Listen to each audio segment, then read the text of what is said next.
kweli hiki ambacho kinaendelea hakiwezi kuwa sawa hata mara moja, kwa sababu baba ametuachia ule mradi. Sisi tunatakiwa tuuendeshe vizuri, lakini angalia sasa, badala yake matumizi ya mradi umefanya kuwa mabaya kabisa.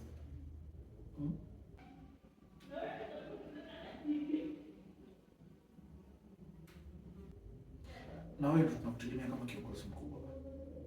Ofisi nzima inajua kuwa wewe ndio kila kitu. Kwa nini unafanya hivi?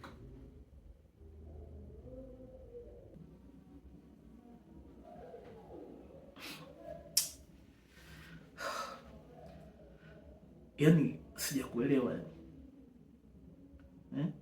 Yaani hebu funguka, yani kuwa wazi kivipi yani? Au unamaanisha nini yani unaposema hivyo? Hebu jaribu kuwa huru basi, nikuelewe. Sema vitu kwa uhalisia, weka vitu wazi. Shida iko wapi? Nakusikiliza. Sawa. Tunaamini kweli wewe ni msomi. Umepata fursa kwenda kusoma nje. Lakini tambua, mimi ni nani kwako? Tambua nafasi nilio nayo kwako. Sisi tumezaliwa hapa wawili, tukipishana nusu saa tu, mimi na wewe, sisi ni mapacha. Na unakuwa hivi kweli? Tabia hizo umezipata wapi? Au uko ughaibuni ulipoenda kusoma? Please, jaribu kubadilika kaka. Waafrika hatuko na hayo maisha.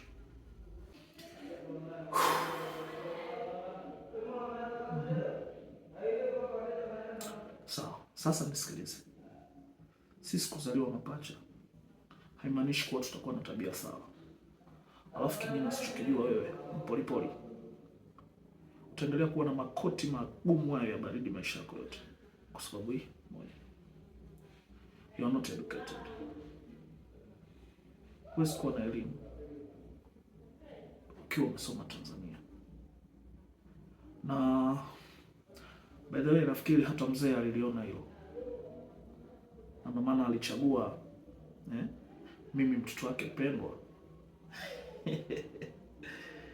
kwenda kusoma ughaibuni, kwa sababu alijua discipline ambayo niko nayo kichwani ni kubwa sana. Na hii inapelekea wewe leo hii unaona kama umeonewa kutopewa majukumu ya kampuni. Lakini nataka nikukumbushe kitu kimoja. Huu mfano ambao ameuonesha mzee, you need to use on your family. Make it bro. Utakuja unishukuru baadaye.